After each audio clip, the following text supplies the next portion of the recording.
Going on to the last of the 8 normal stages now. Oh, last of the Mavericks. Well, there's only 3 Mavericks. Oh. I don't know why you're calling them Mavericks. You're actively incorrect. Well, he is the last of them. I mean, fine, but either way. Explosive martial artist, Magma Dragoon. I like how they localized his name on that splash screen, but not the flavor text. To be a regular hunter Yeah. instead of Maverick Hunter. Yeah. This is, Dragoon is arguably one of the most plot-heavy bosses, well, like, normal bosses in general, like, just in any of the games, just because of the whole, like, intro sequence that is like, oh my god, he's, like, an active deserter and everything, and I don't know, I think that was just, like, super interesting. I think one of them in X6 is also kind of plot significant, but mostly in the backstory sort of way. Yeah, like, none of them are as direct, is what I'm saying. Right. Because, I mean, there's plenty that have, like, extra backstory and stuff like that, but he's the only one that's, like, it'll make sense when we actually get into the fight. I kind of just wish more of the Mavericks had more to do with the actual plot. storyline. Yeah. It'd be nice. It's just another thing that could be added story-wise to the series that'd just make it actively better in basically every way aside from gameplay and stuff like that. That was a really simple first half of the stage, at least from what I was actually watching. That one is a little short once you realize that those lava boulders come in 4s when you're going up that second slope, or the first upward slope. Yeah. It looked like those boulders could break those platforms that we were jumping across, but only one of them actually looked lined up to hit it. Yeah. Like, all the others just missed it entirely. I think there's like 1 or 2 others that can do that, or hit them, but once you figure out how to go through, it's really not hard. Charged Twin Slasher, and then you get the final armor part. How is this armor overall compared to the previous ones? I don't know, that's kind of tough. Like, rating armor that way is really difficult because of, like, individual parts. Like, the helmet on its own makes this one really, really useful. Yeah. And, the hover kind of goes into, like, the high mobility stuff that'll come up later on, too. Mm-hmm. So, like, X5 and X6 both have a lot of mobility-related stuff that I think these boots are kind of a gateway to. Mm-hmm. This is also the first armor that we're going to get at the beginning of the next game, like, right away. So, this one does a lot for the series as a whole, which I think is kind of important, but it doesn't feel as overall powerful. Like, it doesn't have like a screen-clearing charge shot, or like a Giga attack that's... I mean, none of the Giga attacks are really that good, but this one, in general, is kind of like a step backwards almost, because it goes from a screen-clearing thing to just a dash forward, which I don't think I think I finished the boss off with it, actually. But then, like, the Nova Strike is what that particular Giga attack is called, comes back multiple times. Like, it's what the Ultimate Armor has. You can just use it infinitely on that. Just anytime you want. So, that's a little OP, but either way. Hey, Dragoon, how's it going? Yeah, and then we get actual storyline. I really do genuinely wish that there was this much stuff for everybody.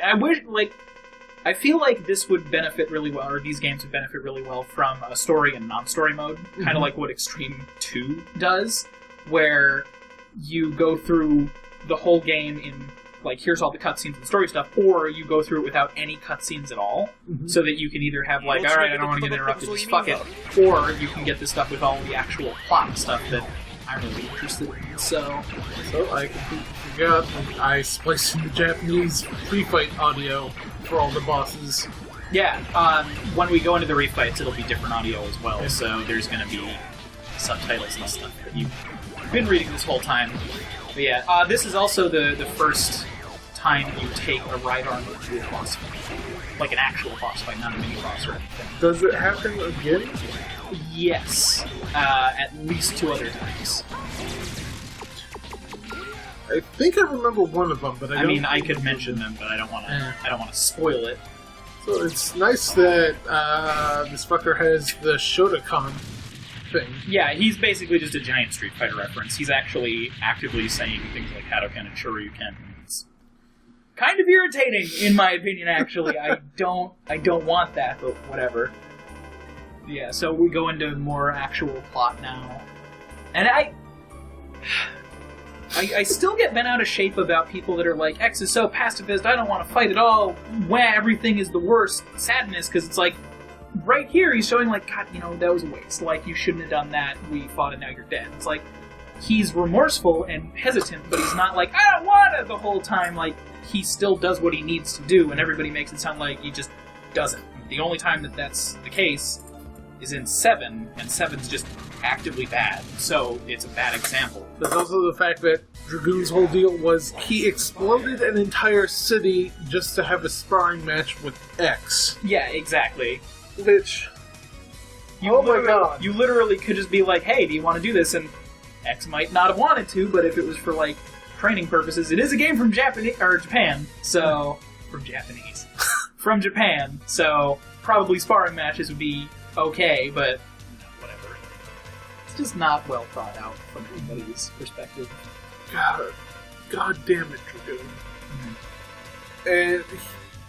And he was never Replicals, right? He was a Maverick Hunter? Yeah, he was one of X's direct allies. I don't think he was part of the same unit. I want to say he's from the 17th. Or no, X is the 17th and he was from the 14th. Mm. The only one listed from the 14th. So they worked together but not in the same unit. Yeah, now we're on to collection, so it's just nothing but story time and notes and shit now.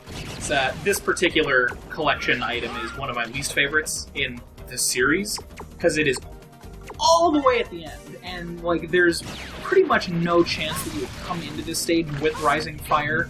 It just doesn't really make sense on any patterns that anybody would do unless you started with Dragoon, which, why would you ever do that? So it's just a pain in the ass. Like, they could just as easily put it somewhere closer to the start just to make it this kind of thing not an issue. How does Zero get it, if you know off the top of your head? The fire weapon stuff. Because he just does a Rising Fire swing. Just trying to think if Zero's path would make it less retarded, but... No, it's basically the same weakness chain as far as I'm remembering. Like, electricity is always split mushroom, fire is always frost walrus, etc. I don't think anybody changes. That would have been a cool thing, too, if it changed the weakness chain, but I don't think that's the case in any game. This first one. Zero's fire weapon was mushroom weakness, but not... It is not. It's still the electric weapon, which is also not good for the fight, but you can still time it and stuff on it. Like, it's harder, but it's not hard. If that makes sense. So, showing off a lot of, yeah, I wanted to show off a lot of the special weapon usage in stages, and these are always a good time to do that. So, lots of Soul Body, which is one of my favorite weapons, just of all time in the series. I think it's really cool. It's very pretty. And it comes back, which we'll probably have like a next time for that. I think we're scheduling for X5, so you'll see it later on. But yeah, I'm really happy with the story treatment that they give stuff overall. It's just the story couldn't be better. But this is where it starts to get like, referencing past games and stuff. That's pretty cool. Which does kind of make sense since these are when the games become more powerful. Or the systems, anyway. Yeah, like as far as production value is concerned. We actually have room on the cartridge for story. On the disc. Nah, just don't pop an SNES card on PlayStation. That makes sense. I'm trying to see if there's any, like, interesting trivia in the book, but this is mostly just like, who drew what? I drew this. This is how I drew this. So, nothing crazy. That is just why put that so far at the end. It's just inside the log. It's not even... You could burn any tree. You could put that literally anywhere. And the other burnable logs in that section don't have anything inside them.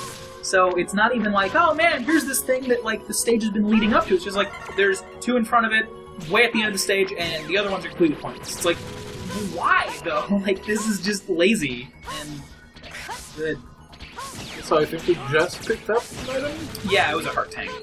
You need Rising Fire to collect 2 heart tanks, which is kind of irritating because you only need...